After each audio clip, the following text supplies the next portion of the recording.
zone. Let's go! Hey! Well, hello there. Good morning. Thank you so much for joining us here on First Take. Stephen A. Smith is in the building. Max Kellerman. I'm Molly Karam Rose. Gentlemen, we had a good one last night. Yes, we did. Yes, we did. All right, let's get into it. Kirk Cousins and the Vikings fell to the Seahawks in Seattle 37-30. Dalvin Cook left the game in the third quarter with an injured shoulder. He did not return. He was also without his best receiver in Adam Thielen. This stat has been going around all morning that Kirk Cousins is 0-8 on Monday Night Football. Keep in mind, 6 of those losses were with the Washington Redskins, and 2 were to the Seahawks in front of the 12s, obviously, like last night, while with Minnesota. Max. Yep. Did Cousins prove he is not ready for primetime? Of course. Look, not just like his Monday Night Football in primetime, 0-8, is, how about like comebacks in the fourth quarter? You know, Kirk Cousins got his first win as a Viking. He's been there almost 2 years when trailing in the fourth quarter last month. Look, in this position, a lot of times you seem like the bad guy, right? Because you just got to tell the truth as you see it, and sometimes people's feelings get hurt, you know? I thought Booger set it up beautifully when he said he presented all the info on Kirk Cousins and what people thought about him, and then he said, okay, America. In other words, we're about to find out. And then when we found out, I thought after the fact, started making excuses for Kirk Cousins a little. Because it's not like he played off like terribly in the moment of truth. He just wasn't good enough. No, let's not walk it back now. Booger was right the first time. Okay, here's the narrative. No one wants to say story anymore. Everyone wants to say narrative. Okay. Here's the story, everybody. Kirk Cousins can't get it done when it matters most. America, here we are. Did he get it done? Yes or no? After the game, post-game analysis, I kept hearing Vikings going to be a tough out. They'll be a tough out. Yeah. Tough out. What do you mean tough out? Why aren't they a Super Bowl favorite? You know why they're not a Super Bowl favorite? And we all agree Vikings are a tough out. No one's picking them to win the Super Bowl. But we all think, yep, they could maybe win a playoff game. They'll be a tough out. Because they don't, if they had, just do this thought experiment for a second. Same Vikings team, take Russell Wilson, just switch quarterbacks. Now Russell Wilson's on the Vikings. Are the Vikings considered a tough out? Or do you think they might win the Super Bowl? That's the difference. If you put a great quarterback there, or a quarterback even that you just believe could get it done under pressure, on the Vikings, they would not be considered a tough out. They would be considered one of the, if not the, Super Bowl favorites. Let's not walk it back now. America, here it is. Can he get it done? The answer last night was, for the 8th time on Monday Night Football, no. First of all, I'm being facetious somewhat when I'm saying this, but if you didn't watch the game, just say you didn't watch the game. And I'm not accusing you of not watching the game. I'm accusing your analysis of coming across as if you did it. Why? Because he had a little fourth quarter comeback? Let me tell you why. Because here's my thing. When you look at Kirk Cousins, his one interception was when Diggs let the ball come right out of his hand, and he ultimately got intercepted by Flowers. He threw 2 touchdown passes. That's number 1. Earlier in the game, you're talking about now. Yeah, Russell Wilson, an interception as well. Here's what I'm saying. We watched a Vikings defense give up over 200 yards rushing.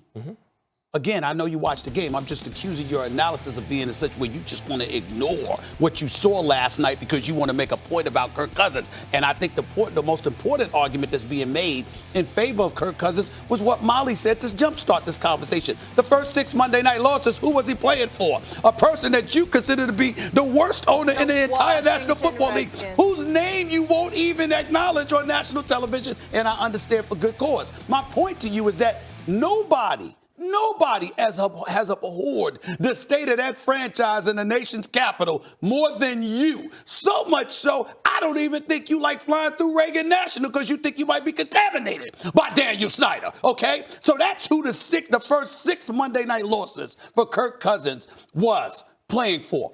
The Washington Redskins. What did we see last night? We saw a guy that was efficient. We saw a guy that reminded us, he is complete nearly 70% of his passes. He does have 23 touchdowns and just 4 interceptions. Oh, by the way, he put them in a position to compete in this game, but they couldn't stop the run all evening long. They gave up a big-time 60-yard touchdown pass. I think it was from Russell Wilson to Moore, for example. When you look at the Minnesota Vikings, I am not telling you that Kirk Cousins is Russell Wilson. I'm not even telling you he's Lamar Jackson. Certainly not Aaron Rodgers or Drew Brees. What I am saying to you, all I'm saying to you is this. We look at the Vikings, and we never, ever, ever anticipated that a team coached by Zimmer would be run over like that. They got ran over last night. When you rush for over 200 yards against the Minnesota Vikings, you are going to compromise what they're bringing to the table. I'm only talking about last night. I'm not talking about, because remember, I've had my own questions about Kirk Cousins. I'm only talking about last night. I am saying to you, when you look at what transpired last night, you're the Minnesota Vikings. You cannot win that way. I did not look at the Minnesota Vikings and go like this. Kirk Cousins is not getting it done. I looked at the Minnesota Vikings. Did Kirk Cousins prove it's not prime time? I thought their defense was what the problem was. The question was not, did the defense let them down? The question is not, did Kirk Cousins acquit himself well as a competent quarterback? Yeah. We know Kirk Cousins can play.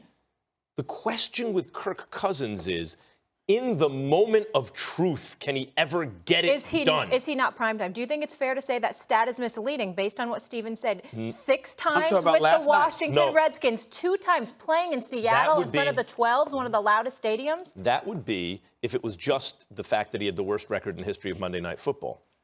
That would not take into account the fact that he had his first come from behind, first fourth quarter when trailing win as a member of the Vikings last month. He's been there almost 2 years. That would not take into account the empty calorie stats that he has delivered throughout most of his career. But mainly what I object to is I'm told the quarterback position, I'm the one saying it's overpaid. Everyone's like, no, you got to pay the quarterback. And Kirk Cousins got paid, by the way. When the drama is set up correctly, why do you think Booger said, okay, America, what were we all thinking? Let's not now say, can Kirk Cousins get it done in the moment of truth? When the answer is no, let's not then walk it back and be like, but he didn't make the worst passes in that situation. Maybe we didn't like the play call. He had been playing well. He did lead them back from a larger deficit in the fourth quarter. Let's admit what just happened. We had a question, we had an answer. He didn't have Dalvin Cook or Here's Adam the deal. Thielen. Dalvin Cook fumbled, plus he hurt his shoulder. We saw the interception that was taken right out of the hands of Stephon Diggs, okay? What I'm saying to you is there's a multi... Plus we saw... But what I'm saying to you is that you ultimately dig yourself a hole because, again, if they're running roughshod over you, that is not the day. The day after is not the time to point to what Kirk Cousins didn't do when you have a defense that's playoff ready in everybody's eyes, as they had an 8-3 record with Zimmer after the game talking about, excuse me, this ain't the end of the world, it's just one game. We looked at a defense and we're saying, whoa, we're not accustomed to seeing that happen to the Minnesota Vikings. You do not run over them the way that they got ran over last night. And that is, I'm just saying, my only point is, this ain't the day to point out what Kirk Cousins didn't do. As my brother used to say, the time to criticize the fat dude is not when he's coming back from the gym with the sweaty wristbands. Then maybe you give him credit because he actually just went to the gym, not point out the fact that he's overweight. Well, wait a minute. The point is, what if he had lost? I think that if he had lost 15 pounds coming from the gym, that would be the time not to call him out. I understand. And you could say the same thing about James Harden in the playoffs last year. Harden showed a lot of signs that he's turning it around in terms of how he deals with the biggest moments. But yet you still accused him of choking. You still accused him of choking. Because he did. No, he didn't. He dribbled out of bounds. He looked to jump under Draymond Green's legs. They had winnable games they lost. And if Harden had been bigger in the most important moments there, they wouldn't have lost. If he had been bigger, that's entirely different than choking. That's entirely different than choking. No, well, dribbling out of bounds and like looking for the call and missing the three. It's make or miss. And eventually you got to make under this brightest lights. And the point about Kirk Cousins is the same. Have I seen, if you guys are saying, hey, Max, have you seen signs that Kirk Cousins can turn this around? Yeah, it's not written in stone. It's going to be that way forever. But so far, I've seen encouraging signs. But once again, there was the moment. Get it done. And he couldn't get it done. And if he could, we would think about the Vikings very differently. Hey, well, listen, you say it that way. I'm looking at it. I'm looking at a defense that's ranked 11th overall, 15th against the rush, 20th against the pass. That is not the Minnesota Vikings we were supposed to be looking at this year. They said good enough to win a Super Bowl with. No. 11th ranked defense in the league is not good enough to win a Super Bowl? No, not this team. Not this team. I'm looking at a Better Vikings team that's 8-4, has 4 more winnable games. They're going to get their best receiver back, and they're going to have their running back healthy. They're going to win the Super Bowl, the Vikings? They could very well make it to the Super Bowl. The Vikings could very well make it to the Super Bowl. I'm not picking any team out of the NFC. To make it to the Super Bowl, you got to pick one. Why do I have to pick? I'm the host of the show. All right, it's a good point.